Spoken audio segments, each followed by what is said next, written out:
Olá, pessoal. Nesse vídeo a gente vai falar um pouco sobre o pré-processamento pós-colheita. Basicamente, os tópicos são pré-beneficiamento pós-colheita, resfriamento pós-colheita, os métodos de resfriamento, um pouco sobre armazenamento refrigerado e compatibilidade nesse armazenamento.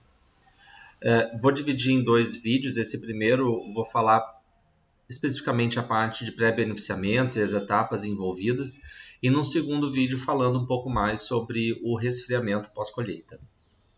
Então, as etapas envolvidas nesse pré-processamento basicamente são recepção, seleção e classificação, lavagem e sanitização, tratamento fitossanitário, embalagem, rotulagem e armazenamento. Tá? Em relação à lavagem e sanitização, ela ainda pode ser aberta para remoção de resíduos, lavagem, aplicação de detergente, enxágue, sanificação e secagem.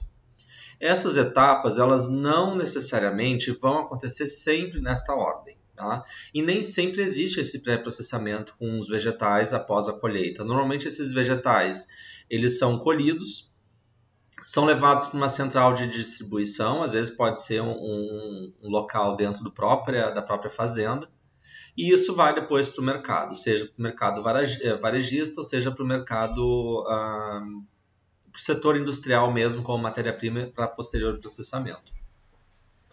Mas vendo um pouco mais de cada uma dessas etapas. A recepção, basicamente nessa etapa, é realizada a amostragem e a avaliação da qualidade da matéria-prima.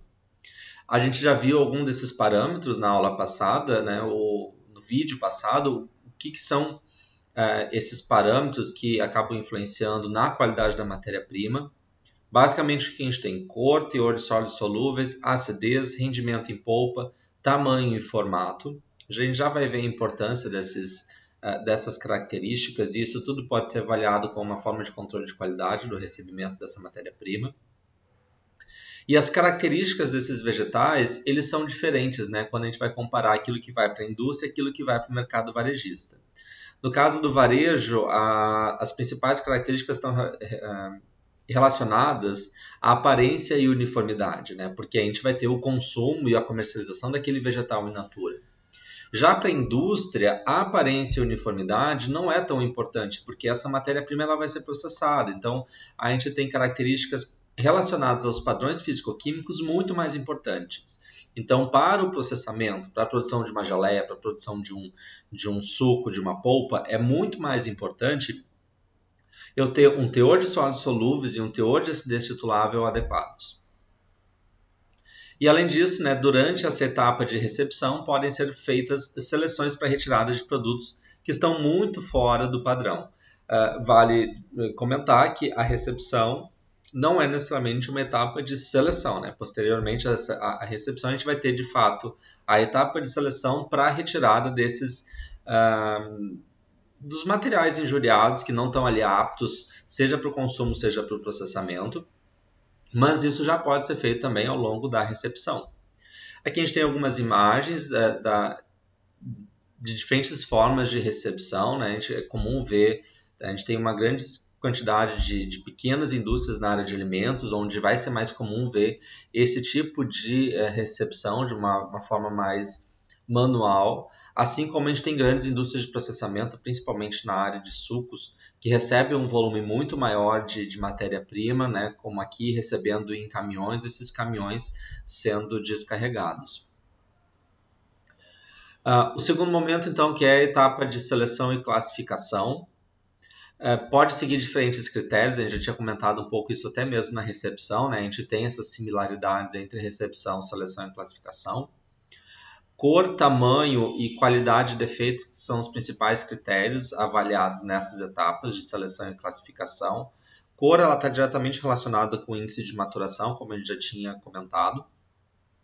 O tamanho, a necessidade em função de equipamentos de processamento. A gente vai ver que dependendo do tipo de matéria-prima, eu vou ter, por exemplo, despolpadores ou equipamentos específicos para realizar a retirada da casca, que vai ter uma relação direta com o formato e com o tamanho, por isso essa necessidade de classificar em diferentes tamanhos, principalmente quando a gente tem uma indústria, uma fábrica com uma grande escala de produção.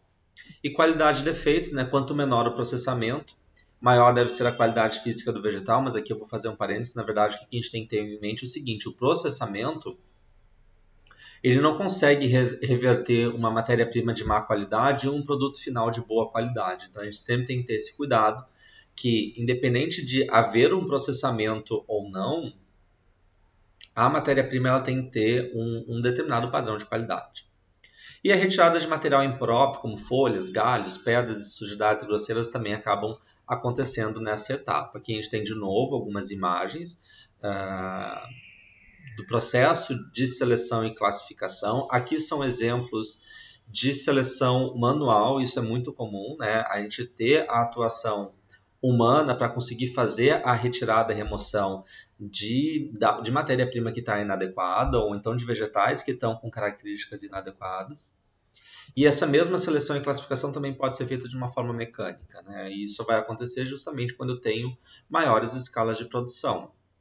Aqui a gente tem alguns exemplos, como né, a classificação por meio de roletes, onde eu consigo classificar de acordo com o tamanho. Esses roletes aqui, eles começam, à medida que avança nessa esteira transportadora aqui, essa distância entre os roletes, eles vão aumentando e, consequentemente, eu consigo realizar essa seleção. Mesmo a gente consegue observar aqui fazendo essa parte de classificação de limão siciliano. Existem outros mecanismos também de classificação. A gente consegue fazer por peso, às vezes associado a um tratamento de imagem, consegue fazer por tamanho, e aí a gente consegue fazer essas diferentes classificações. A gente consegue fazer também a classificação por cor. Enfim, se a gente vai buscar na literatura, a gente consegue encontrar uma série de diferentes equipamentos com diferentes tecnologias envolvidas justamente para conseguir fazer essa etapa de seleção e classificação.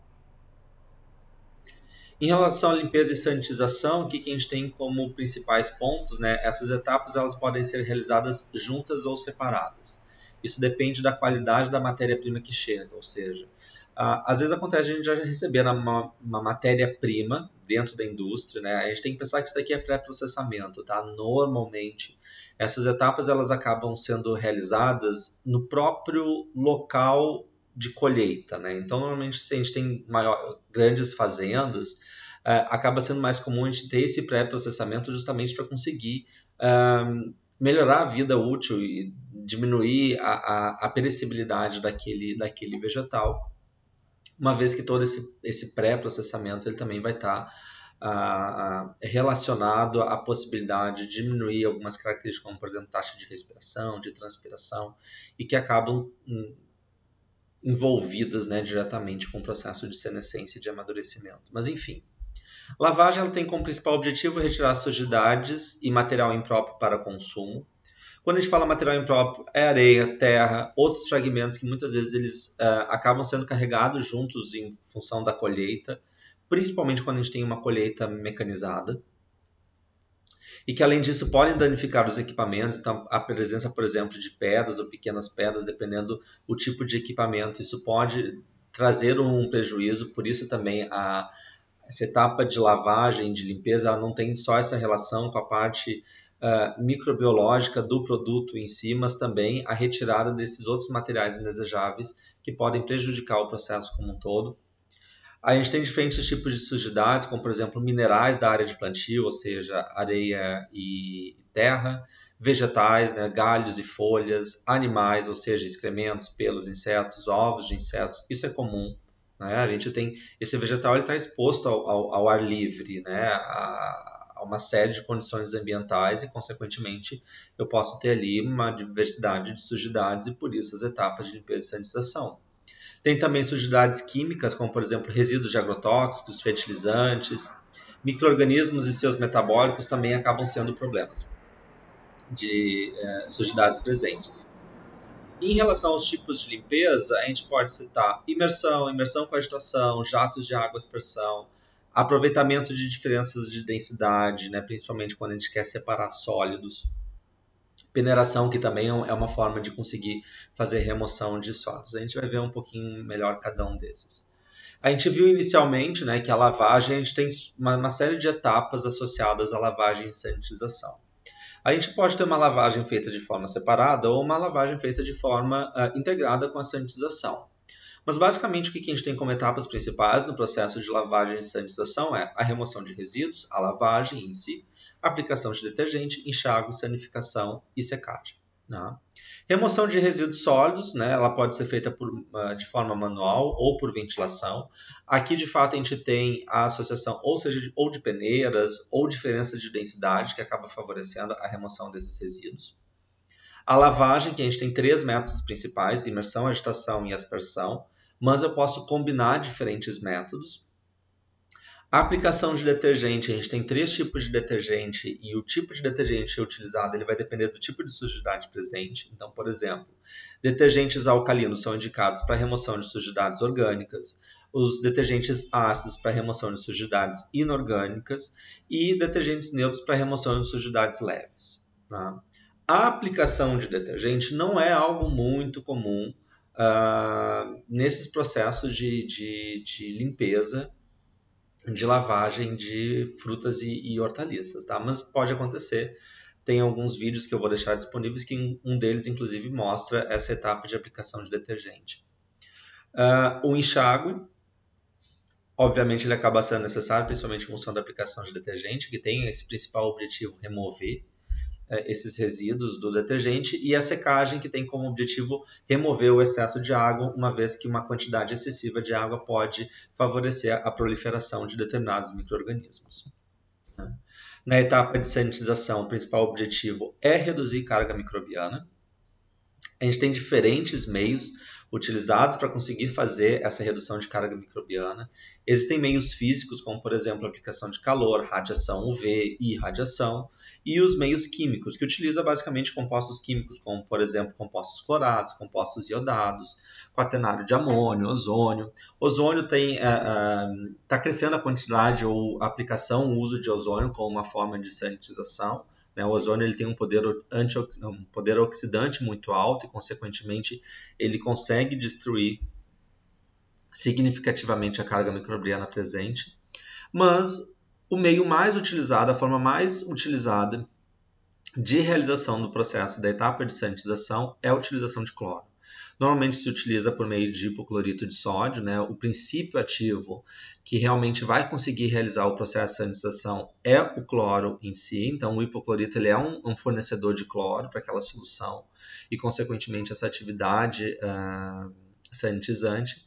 E ele é utilizado normalmente em concentrações entre 100 e 200 ppm, isso vai depender novamente da qualidade da matéria-prima que chega, seja a procedência, a quantidade de sujidades presentes. E existem alguns parâmetros de operação que a gente tem que ter cuidado na utilização do hipoclorito ou do cloro como agente sanitizante, principalmente no que diz respeito à temperatura e pH da água. Né? São parâmetros que eles devem ser controlados justamente para conseguir manter a maior efetividade do cloro. Então, normalmente a água utilizada ela vai estar com um pH entre 6 e 7 e uma temperatura entre 23 e 25 graus Celsius.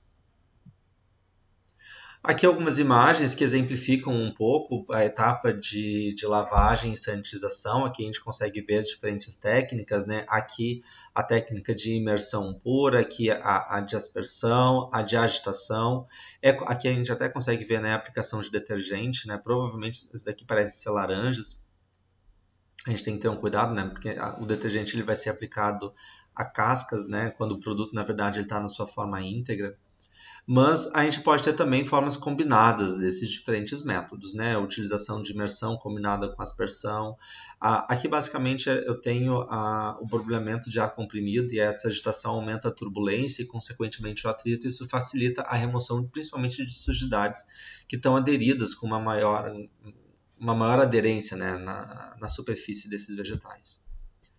Aqui alguns outros exemplos, né, em escalas um pouco maiores, normalmente processam equipamentos contínuos para se realizar a lavagem. Aqui a gente consegue observar, a gente tem um efeito combinado de imersão, agitação, seguido de aspersão. Aqui é um exemplo de aspersor. Esse daqui, de novo, né, na verdade aqui a gente tem só um banho que consegue fazer por imersão, mas provavelmente ele tem agitação combinada. Isso aqui é muito comum também na utilização de folhosos, esses tipos de equipamentos, né, para realização de lavagem, limpeza e sanitização de folhosos. O tratamento fitossanitário. Os produtos consumidos no Brasil, eles não costumam passar pelo tratamento fitossanitário. Esse tratamento ele acaba sendo obrigatório quando vai para a exportação, né? Basicamente consiste em imersão em água a uma temperatura de 55 graus Celsius por 5 minutos, com ou sem adição de fungicidas. Existem alguns outros tratamentos específicos, como por exemplo o tratamento contra moscas das frutas, que a gente utiliza a temperatura de 46 graus Celsius, uma temperatura mais baixa, é um tratamento feito por imersão também, só aí com uma imersão de 75 a 90 minutos.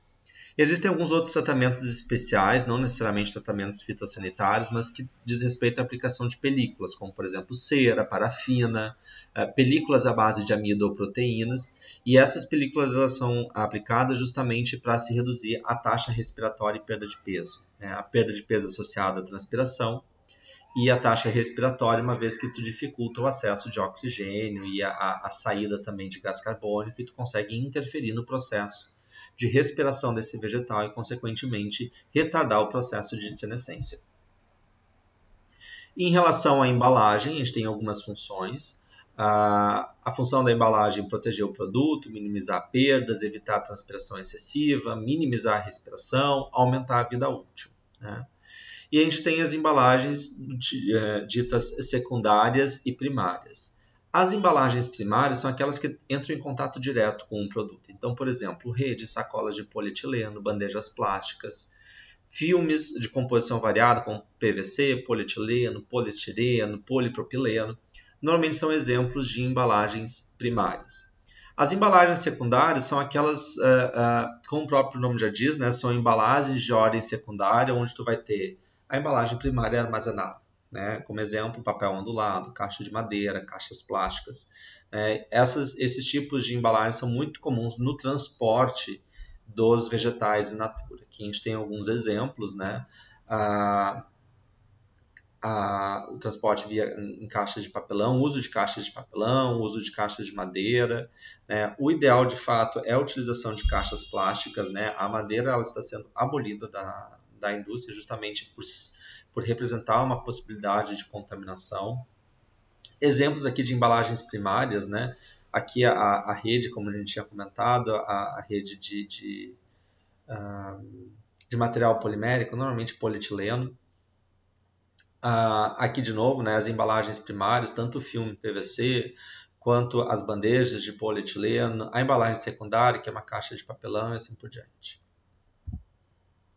Na rotulagem, né, o objetivo aqui também não é entrar a fundo na rotulagem, mas basicamente a função do rótulo é trazer informações a respeito do produto, como o nome do produto, nome e endereço do produtor, peso total da embalagem, data de embalamento, origem desse produto.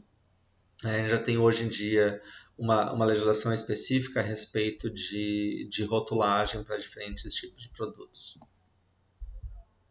Bom, eu vou parar por aqui esse vídeo, né, e vou dar continuidade no próximo falando então sobre o resfriamento pós-colheita.